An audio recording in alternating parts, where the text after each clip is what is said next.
আমি যে কথা হয়েছে সেই কথাগুলো আমি আপনাদের সামনে সরাসরি বলেছি।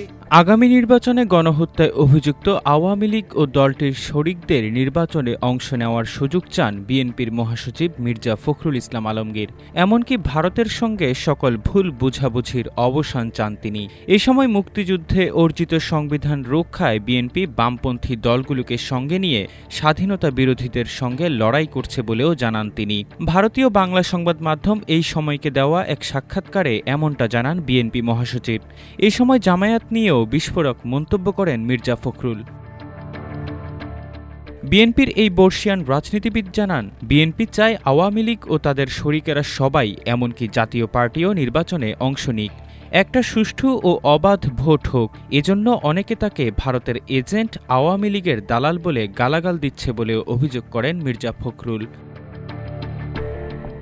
ভারতীয় সংবাদ মাধ্যমে দেওয়া সাক্ষাৎকারে মির্জা ফখরুল জানান, নির্বাচনী জোট করতে জাতীয় নাগরিক পার্টি তথা এনসিপির নেতারা বিএনপির কাছে কোনো আসন চায়নি। তবে এনসিপির লক্ষ্য বিএনপি যাতে সরকার গঠন করতে না পারে। তিনি জানান, জামায়াত বিএনপির কাছে ৩০টি আসন চেয়েছে, তবে বিএনপি দলটিকে আরও কম আসন দেওয়ার প্রস্তাব দিলে তাতে জামায়াত রাজি হয়নি। মির্জা ফখরুল ভারতীয় সংবাদ মাধ্যমকে আশ্বাস দিয়ে জানান, জামায়াতকে আর মাথায় উঠতে দেবে না বিএনপি। দলটির শক্তি তত বেশি নয়। আগে বিএনপির নেতারা জামায়াতকে অকারণে বেশি গুরুত্ব দিয়েছে। আগামী নির্বাচনে পিআর পদ্ধতির দাবি বিএনপির উপর চাপ সৃষ্টির কৌশল বলেও মনে করেন এই নেতা। নির্বাচনে জামায়াত ও এনসিপির অংশগ্রহণ নিয়ে বিএনপি মহাসচিব জানান, কোনো পিআর পদ্ধতিতে নয়, বরং বাংলাদেশে প্রচলিত পদ্ধতিতেই নির্বাচন অনুষ্ঠিত হবে, আর তাতে জামায়াত অংশ নেবে। এ সময় তিনি জানান, এনসিপিকে কোনো শক্তি বলেই আর মনে করে না বিএনপি। বর্তমান পরিপ্রেক্ষিতে বাংলাদেশে ভারতের কোনো প্রভাব অবশিষ্ট আছে কিনা এমন প্রশ্নের জবাবে মির্জা ফখরুল জানান, ভারত মুক্তিযুদ্ধের সহযোগী।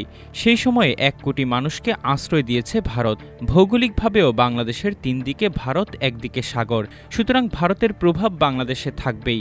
সমস্যা হলো, বাংলাদেশ বলতে শুধু আওয়ামী লীগকে বুঝেছে ভারতের শাসকেরা। ভারতীয় সংবাদ মাধ্যমকে বিএনপি মহাসচিব জানান, বিএনপির পক্ষে তিনি আশ্বাস দিচ্ছেন, জামায়াতকে আর সুবিধা নিতে দেওয়া হবে না। বিএনপি চায় ভারত সবার সঙ্গে যোগাযোগ রাখুক। বাংলাদেশ ও ভারতের মানুষে মানুষে অবাধ যোগাযোগ হবে, ভিসা প্রক্রিয়া সাবলীল হবে এবং ভুল বোঝাবুঝির অবসান হবে।